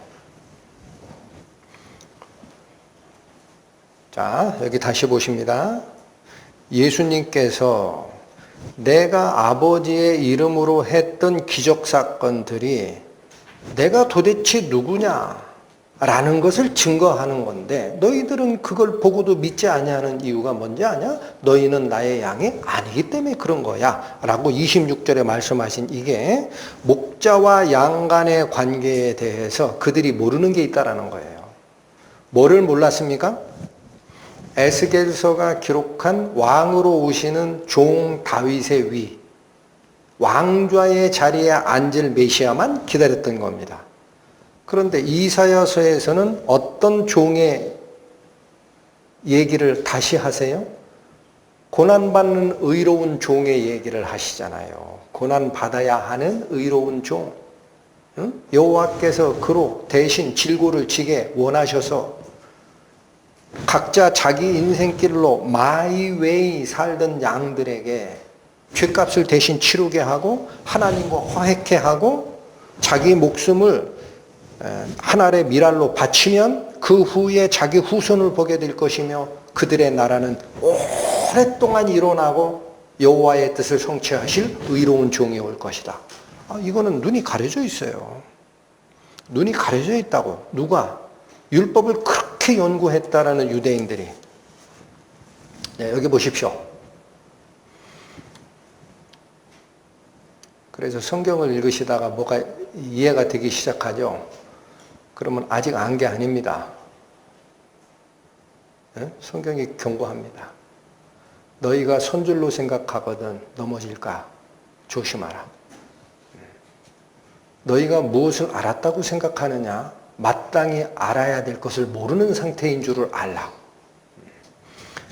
납비들이 빠진 함정이 뭘까? 저는 여기에 오늘 말씀을 준비하면서 자꾸 생각을 해봤습니다. 납비들이 성경을 왜곡한 거는 없다 이거예요. 그게 무슨 말이에요? 성경을 왜곡한 게 없다라는 게 무슨 말이죠? 에스겔서에 목자로 오실 내 종 다윗의 지위로 오실 메시아 그분은 왕으로 오신다라고 얘기했으니까 그들이 기대한 왕으로 오시는 메시아가 뭐가 잘못됐습니까? 맞는 거지. 그런데 뭐는 몰랐어요? 이사야서가 예언한 뿔뿔이 흩어져 자기 길을 가던 양들을 구해내기 위해 자기 목숨을 내놓을 의로운 종, 죽으러 오실 메시아는 까맣게 몰랐습니다. 여기는 우리는 다시 한번 생각해야 됩니다. 에스겔서가 예언하신 우리의 왕으로 통치하실 메시아가 오시고 영원히 우리를 다스리는 왕의 나라가 이루어지려면 여러분 먼저 두 가지가 해결이 돼야 됩니다. 응? 두 가지가. 뭐가 해결돼야 돼요? 우리가 하나님 나라에 들어갈 자격을 얻어야 되죠. 이게 무슨 말이냐면 하나님은 거룩하시고 죄가 없으시고 죄를 참아 보지 못하는 분이에요. 근데 죄 속에 빠진 똥독에 빠진 구더기 같은 우리가 하나님 앞으로 가려면 이 죄 문제가 해결돼야 가죠. 죄가 있는 채로 하나님 면전에 서십시오. 그 즉시 저주의 심판이 내려집니다. 명심하십시오. 하나님은 죄를 눈에 보지 못하시는 분입니다. 예? 한 톨도 안 됩니다. 하나님 눈앞에 오려면 한 톨의 죄도 있으면 하나님 앞에 저주밖에 없어요. 심판밖에 없어요. 그러니까 그 죄가 우리를 감싸고 있는 이 죄의 문제가 해결이 돼야 됩니다. 그래야 일단 하나님 앞으로 갈 자격이 주어져요. 그 갔다고 해결되는가? 영원한 나라의 백성으로 참여해야 되는데 죄 문제 해결하고 올라갔더니 나는 70평생 살다가 죽어버리네. 하나님은 이게 무슨 영원한 나라야? 그러면 영원한 나라가 형성이 되려면 우리 죄가 해결이 되고 거룩하신 하나님 앞에 교제하고 인격적 교류를 할 수 있는 죄 없는 상태로 바뀌어야 되면 당연한 거고, 또 하나는 우리도 하나님처럼 영원한 생명으로 바꿔 타야 됩니다. 그래야 영원한 관계가 형성이 돼요. 맞죠? 그래서 제가 지금 오늘까지 이 목자와 양 간의 관계가 오늘이 마지막인 것 같은데 3편의 설교가 나갑니다. 잘 좀 새겨주세요. 예수께서 자기 목숨을 버리는 이유가 오늘 17절에 또 한 번 지금 저희가 짚고 넘어가는 거예요. 내가 목숨을 다시 얻기 위하여라고 돼 있지만 자기 자신을 위한 게 아니라 누구를 위해서? 양들에게 부활 생명을 전달하려고 그 일을 해야 되는 거예요. 그러니까 그 예수님의 생명이 오셔야, 양된 우리 인간들의 이 영혼 속에 오셔야 우리도 영원히 죽지 않고 하나님의 나라의 백성으로 참여하는 게 이루어집니다. 그렇죠? 그러니까 당연히 먼저 예수님께서 돌아가셔야죠. 응? 안 그렇습니까? 그게 하나님의 뜻이라고 하잖아요. 예수께서 우리 죄를 씻어주시러 대신 희생양으로 오셔야 되는 게 왕으로 오시는 메시아보다 먼저 이루어져야 되는 겁니다. 먼저 이루어져야 되는 거예요. 그리고 그분이 우리 죄를 사하시고 그냥 혼자 올라가시면 안 됩니다. 이 말씀을 잘 들으십시오. 우리 죄를 깨끗게 하시고 너희는 이제 죄가 없다, 의롭다라는 하나님의 은혜가 우리를 의롭다 칭하시는 칭의의 구원입니다. 그걸로 끝나면 구원의 반쪽이에요. 육체적 생명 다 하고 죽으면 끝인데 무슨 차이가 있어? 우리의 이 생명이 하나님과 영원히 살 수 있는 동일한 생명으로 바꿔줘야 됩니다. 그게 뭐예요? 부활이에요. 예수 그리스도의 생명이 우리의 영혼에 들어오셔서 싹을 내고 열매를 맺고 우리의 죽음을 극복하는 부활 생명으로 우리를 이끌어 가셔야, 그때라야 우리에게 약속된 영원한 하나님 나라의 백성의 지위가 완성이 됩니다. 그래서 예수님이 오셔서 죽으셔야 돼요. 유대인들은 왜 이걸 몰랐을까요? 성경에 없는데 어떻게 합니까? 추측할 뿐입니다. 저는 이게 고민이 제일 많았어요. 그렇게 평생을 성경을 읽던 유대 랍비들이 왜 이걸 몰랐을까? 눈이 가려워져서 그렇습니다. 왜 가려워질까요? 예? 유대인들은 왕으로 오시는 메시아만 봤어요. 왕으로 오신대. 하나님의 아들이 왕으로 오신대. 이야! 그러면 나도 그 자리에 옆에 껴가지고 하나는 좌의정 하나는 우의정 해서 그 나라의 통치권 안에 들어가야지. 누구도 이 마음을 품었었죠? 예수님의 제자들마저도. 그쵸? 예수가 죽는다. 조금 이따 내 나라가 올 거야. 그랬더니 야고보와 요한의 어머니가 자기 두 아들을 딱 끌고 예수님하고 단독 독대점 합시다. 당신의 나라가 임하면 한 아들은 당신의 우편에 한 아들은 당신의 좌편에 앉혀주시면 안 됩니까? 그렇게 했던 이유가요. 예수님의 어머니 모친 마리아와 야고보와 요한의 어머니 그 둘이 사촌 자매지가 아니에요. 인척 동원한 거야. 이게 손수 잡아야지. 잠깐만 독대 좀 하시죠. 예수님, 당신의 나라가 온다고 해요? 예수님이 죽는 거는 관심도 없어요. 그럼 하나는 내 우의정, 하나는 좌의정 앉혀주시면 어떻습니까? 우리 안에는 그런 마음 없습니까? 자신합니까? 바로 그 왕으로 오시는 메시아만 바라보고 그 왕이 오시면 나도 거기서 한 자리 하리라 라고 이 세상에 목적을 뒀던 그 마음이 죽으러 오시는 메시아, 사랑을 전하러, 더 큰 사랑을 전하러 오시는 하나님의 아들은 까맣게 모르게 장님을 만든 겁니다. 예수님이 그러셨잖아요. 너희가 보지 못하면 죄가 없으려니와 너희가 본다고 하니 죄가 그저 있느니라. 장님이 된 거예요, 영적으로. 여러분 요한일서 4장 가보십니다. 요한일서 4장. 신약 392페이지입니다.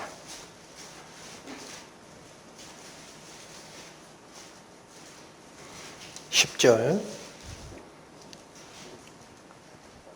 사랑은 여기 있으니 우리가 하나님을 사랑한 것이 아니요 오직 하나님이 우리를 사랑하사 우리 죄를 위하여 화목죄로 그 아들을 보내셨습니다. 우리가 어찌 하나님의 사랑을 이해를 합니까? 전혀 모를 때에 양들은 자기 길로 다녀요. 거기가 죽음의 길인지 모르고 각기 제 길로 갔는데 하나님께서 큰일 났다. 쟤네들 멸망의 길로 저 계곡 속으로 떨어지려고 하니 가서 구하라. 성자 하나님을 보내신 거 아닙니까? 이걸로 끝납니까? 13절 가시죠. 그의 성령을 우리에게 주심으로 우리가 그 안에 거하고 그가 우리 안에 거하시는 줄을 아느니라. 여러분, 성령이 오시는 이유를 뭐라고 설명하고 계신가? 아주 주의 깊게 읽으시기 바랍니다. 우리가 그 안에 거하고 그가 우리 안에 거하기 위해서는 성령이 오셔야 된다는 거예요. 그렇죠? 그 방법밖에 없다라는 거예요. 근데 이 말씀을 요한복음은 어느 때 사용을 했습니까? 혹시 기억하십니까? 우리가 예수 안에 거하고 예수께서 우리 안에 거하시려면 어떻게 해야 된다고 요한복음은 설명하고 계셨죠? 6장 56절 다시 가보십니다. 내 살을 먹고 내 피를 마시는 자는 내 안에 거하고 나도 그 안에 거하나니. 여러분, 이제 드러나는 거예요. 요한복음 6장을 기록했던 사도 요한이 요한 1서도 기록하는 겁니다. 예? 성령을 주시는 이유가 드러나는 거예요. 그 성령으로 상호 내주, 상태가 이루어진다라는 거예요. 예수님께서 우리 안에 거하시고 우리가 예수님 안에 거하는 방법은 성령이 오시는 방법밖에는 없다라는 거예요. 그런데 요한복음 6장에서는 이걸 뭐라고 표현했어요? 내 살을 먹고 내 피를 마시는 자라야 내가 그 안에 거하고 그도 내 안에 거하는 상태가 된다. 그러니까 인육 먹으란 얘기가 아닙니다. 육체적으로는 육체의 생명이 유지되기 위해서는 음식을 통해서 생명력을 흡수하지 않느냐 그 말입니다. 그러니 예수 그리스도가 가져오신 성령의 생명력을 너희가 받으려면 목마른 자들아 다 나에게로 와서 마시라. 내가 주는 물은 너희 속에서 흘러나는 생수가 될 거야. 이 말씀은 믿는 자가 받을 성령을 가리켜 말씀하신 것이라. 어디 궁금하신 게 있고 해결 안 된 게 있습니까? 그러니까 예수께서 죽으시고 성령으로 바꿔치기 해서 오셔야 되는 이유는 우리 영혼 속에 직접 거하시려면 육체를 가진 인간 예수로는 안 된다라는 거예요. 성령으로 오셔야만 시간에 제한이 없고 공간에 제한이 없고 각 사람의 마음속에 영과 영으로 시가 심겨지는 역사가 일어날 것이니라. 얼마나 정확합니다. 그게 예수께서 죽고 다시 부활하는 이유.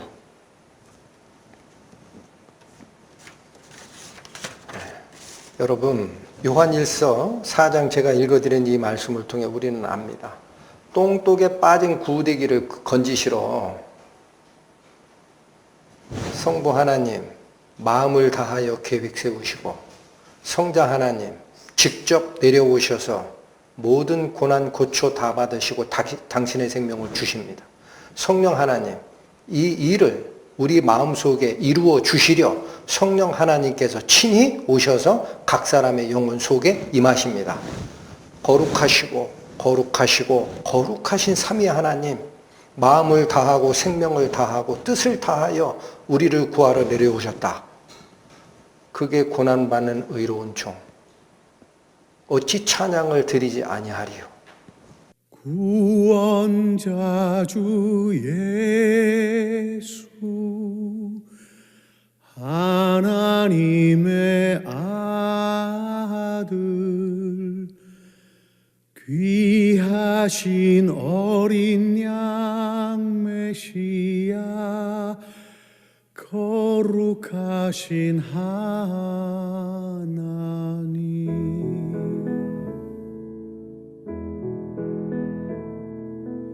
예수 나의 구주 놀라운 그 이름 귀하신 어린 양 메시아 죄인 위해 죽으셨네. 오 하나님 감사해 독생자 주시고 또 성령님 보내사 주의 일을 이루시네. 영광 중에 설 때 주 얼굴 배웠고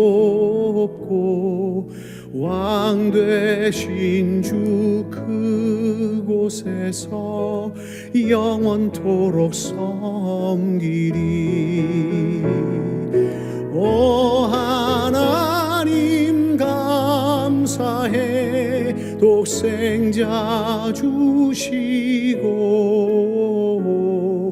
또 성령님 보내사 주의 일을 이루시네.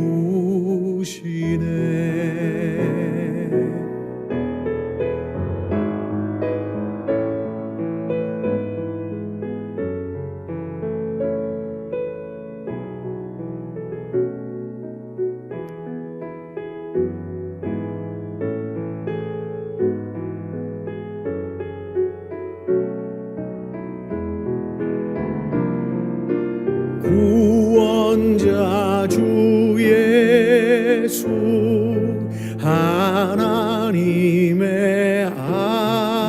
아들 귀하신 어린 양 메시아 거룩하신 하나님 오 하나님 감사해 독생자 주시고 또 성령님 보내사 주의 일을 이루시네 오 하나님 감사해 독생자 주시고 또 성령님 보내사 주의 일을 이루시네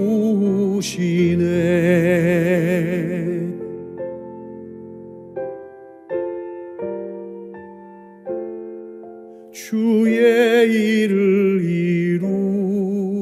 이루시네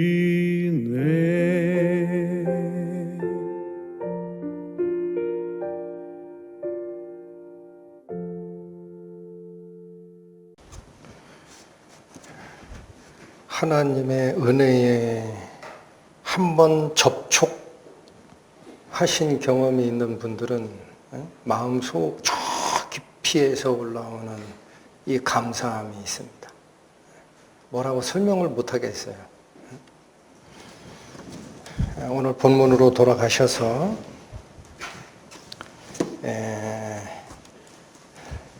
나머지 한 절 마저 살핍니다. 27절 내 양은 내 음성을 들으며 나는 저희를 알며 저희는 나를 따르느니라. 여러분 누가 주님의 양이 됩니까? 27절로 답변 주십시오. 누가 주님의 양이 됩니까? 예수님의 말씀을 제대로 듣는 자, 그리고 거기서 그치지 아니하고 예수님을 따라 길을 나서는 자가 예수님의 양이 됩니다. 여러분 여기 오해하시면 안 됩니다. 26절에 보면 그들이 예수님을 믿지 못하는 이유는 너희가 내 양이 아니므로 이미 믿지 않는 상태에 갔더라 라고 이걸 결정론적으로 설명하는 분들이 있어요. 그거 아닙니다. 우리의 의지와 관계없이 한쪽은 양이 되고 한쪽은 양이 아니고 하나님이 갈라내는 게 아니에요. 18절 한번 보실까요? 이를 내게서 빼앗는 자가 있는 것이 아니라 내가 스스로 버리노라. 여러분 십자가의 고난을 예수 그리스도께서 자처하셨죠.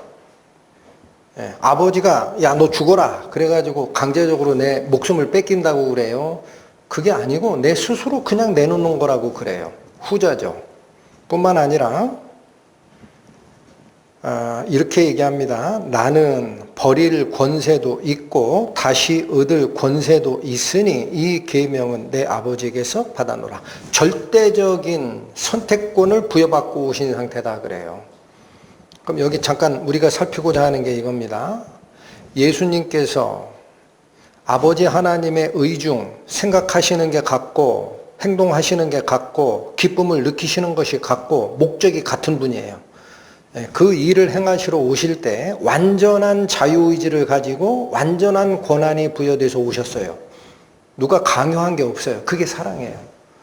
그럼 우리 성도들은 그 사랑을 받을 때 하나님께서 정해준 대로 내 양은 듣고 내 양이 아니면 못 들어 이렇게 정해진 대로 갈까요? 여러분 여기 18절에 잘 보시면 나는 버릴 권세도 있고 다시 얻을 권세도 있으니 이 계명을 누구한테 받았다?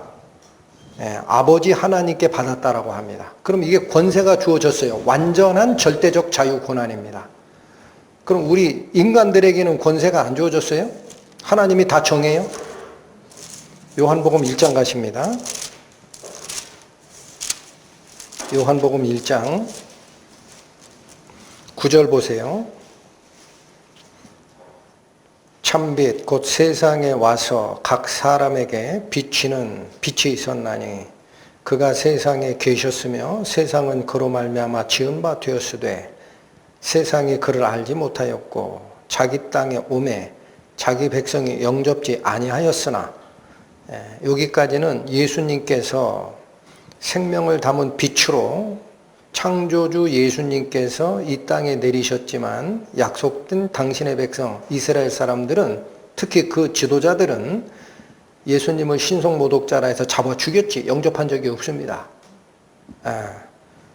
12절, 그래서 이 영접하는 고난이 다른 자에게 갑니다. 12절, 영접하는 자, 곧 그 이름을 믿는 자들에게는, 이 말은 11절에 자기 백성은 영접지 않았다라고 되어 있습니다.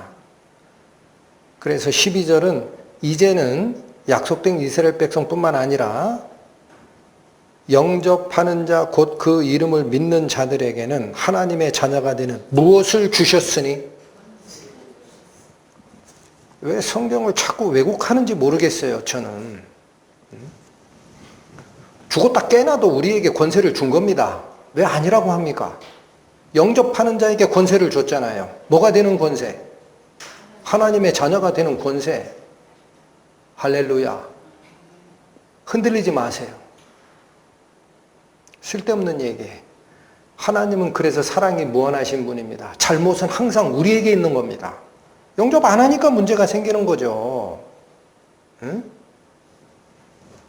그런데 여기 다시 보시죠. 12절, 영접하는 자, 곧 그 이름을 믿는 자들에게 권세가 갑니다. 잘 읽어주세요. 아무한테나 가지 않아요. 그 이름을 믿는다라는 말이 무슨 말일까요? 예수님이 요한복음 1장으로만 설명드리겠습니다. 예수님은 본래 육신을 입고 사람으로 나기 전에는 어떤 존재라고 설명합니까? 말씀의 하나님. 자꾸 잊어먹으시더라고. 예수님은 태초에 말씀이 계시니라고 시작을 해요. 말씀의 하나님으로 계셨어요. 이게 그 이름입니다. 말씀의 하나님이 육신을 입고 우리 이 인간 세상에 오셨다라는 그 사실을 믿는 것은 예수님이 하신 말씀을 믿는 거예요. 얼마나 쉬워요. 딴 데 눈 돌리지 마시라고. 말씀으로 계셨던 하나님이 사람의 몸을 쓰고 이 땅에 오셔서 그 이름을 믿으라. 예수 그리스도 입에서 나가는 말씀을 믿으라. 그래서 아까 뭐라고 했어요? 예수님의 말씀을, 내 말을 지키는 자는, 다시 가실까요? 8장 51절 보세요. 8장 51절. 진실로 진실로 너희에게 이르노니 사람이 어떻게 하면, 내 말을 지키면, 버리지 않고 가슴에 킵하고 믿고 따라가면 죽음을 영원히 극복할 수 있다. 말씀을 지키면이라고 합니다. 말씀을 지키면. 좀 더 구체적으로 말씀드릴까요? 12장 가세요. 어떻게 하면 하나님의 영원한 생명, 예수 그리스도의 부활 생명에 내가 참여하느냐. 12장 25절. 24절부터 읽겠습니다. 내가 진실로 진실로 너희에게 이르노니 한 알의 밀이 땅에 떨어져 죽지 아니하면 한 알 그대로 있고 죽으면 많은 열매를 맺느니라. 이거 예수님께 대한 얘기. 그럼 우리에게 대한 얘기는 없느냐? 있습니다. 25절. 자기 생명을 사랑하는 자는 잃어버릴 것이요 이 세상에서 자기 생명을 미워하는 자는 영생하도록 보존하리라. 우리가 영원한 생명, 예수 그리스도의 부활 생명을 얻기 위해 반드시 해야 할 게 있습니다. 이 세상의 생명을 버려야 됩니다. 제 말입니까? 예수님 말씀입니까? 왜 버려야 됩니까? 아까운 걸. 우리 눈에 아깝죠. 하나님의 눈에 보기에는 그 오염된 생명이에요. 오염된 생명이니까 버리고 하나님 앞으로 나아가서 예수 그리스도의 완전한 생명으로 교체받으란 얘기예요. 예? 뭐 어려워요. 그 유대인들이 이 세상의 왕으로 오는 메시아에 눈 돌리다가 이 세상의 욕심을 가슴속에 채우게 됐고, 나를 위해서 돌아가실 메시아는 까맣게 모르는 상태가 됐듯이 이 세상 생명이 오염됐기 때문에 그걸 버려야만 부활 생명, 예수 그리스도의 거룩하신 생명으로 교체가 된다라는 이 말씀 마음에 새기는 오늘 하루 되셨으면 합니다. 기도하고 마치겠습니다. 하나님 아버지 감사합니다. 하나님의 명령을 떠나 사탄의 꾀임에 빠져 유괴된 저희를 버리지 아니하시고 끝까지 사랑하셔서 거룩하시고 또한 거룩하신 성삼위 하나님께서 마음을 다하고 목숨을 내놓으시고 저희를 사랑하셨음을 보았습니다. 저희도 그 거룩하신 생명 저희 안에 받아들이기 위해 손에 쥐고 있는 더럽혀진 이 세상의 생명 가차없이 버리는 자 될 수 있도록 저희에게 은혜를 더하여 주옵소서. 예수님의 이름으로 기도 올립니다. 아멘.